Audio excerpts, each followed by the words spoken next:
एक गांव में एक अमीर जमींदार रहता था। उसे अपने पैसों पर बड़ा घमंड था। जितने अधिक पैसे उसके पास थे उतना ही वह कंजूस भी था।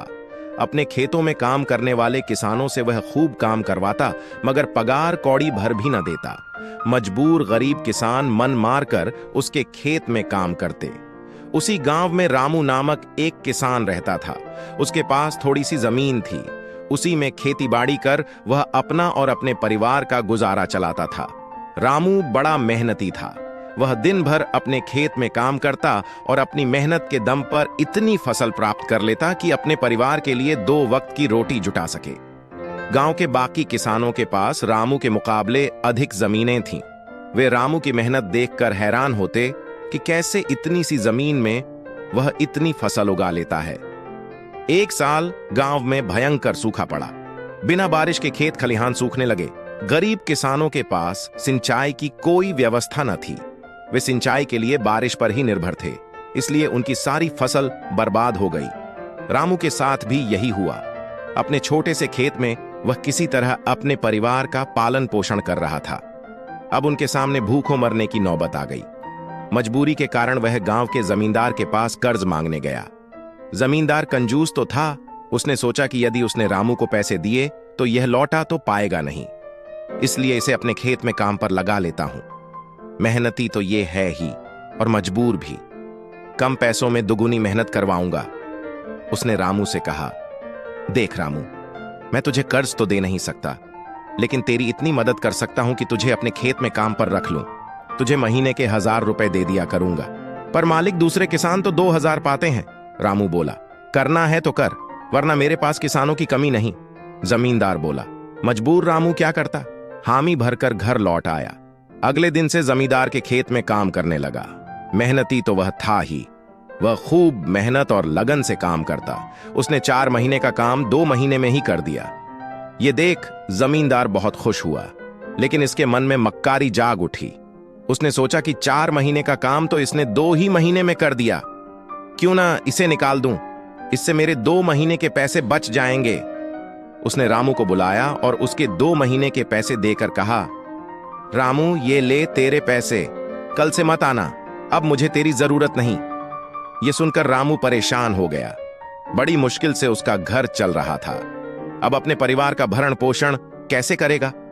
वह जमींदार के सामने गिड़गिड़ाने लगा कि उसे काम से न निकाले, लेकिन जमींदार ने उसकी एक न सुनी और उसे काम से निकाल दिया। रामू आंखों में आंसू लेकर घर लौटा। चिंता से रात भर उसे नींद नहीं आई। सुबह उठकर उसने फैसला किया कि वह फिर से जमींदार के पास जाएगा और उससे विनती करेगा कि उसे वापस काम पर रख ले। वह जमींदार के घर के सामने जाकर बैठ गया। सुबह उठकर जाट जमींदार अपने घर से बाहर निकला तो रामू को घर के सामने बैठा हुआ देखा। उसने रामू से पूछा, क्या हुआ रामू, क्यों आया है? रामू जमींदार की पैरों पर गिर पड़ा और गिड़गिड़ाते हुए बोला, मुझ पर दया कीजिए मालिक, मुझे काम पर रख लीजिए, मेरा परिवार भूखा मर जाएगा। जमींदार ने उसकी एक न सुनी और उसे धक्के मार के वहां से निकाल दिया। रामू उस समय तो वहां से चला गया, लेकिन अगली सुबह फिर सेठ के घर के सामने जाकर बैठ गया। जमींदार ने उसे फिर बुरा भला कहकर भगा दिया। अब से रोज यही क्रम चलने लगा। रामू रोज जमींदार के घर के सामने जाकर बैठ जाता और जमींदार उसे भगा देता। पूरे गांव में इस बात की चर्चा होने लगी। सब जमींदार को भला बुरा कहने लगे। तंग आकर जमींदार ने सोचा कि क्यों ना कुछ दिन परिवार सहित दूसरे गांव चला जाऊं।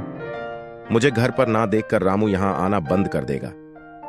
अगले दिन वह परिवार सहित दूसरे गांव अपने रिश्तेदार के घर चला गया।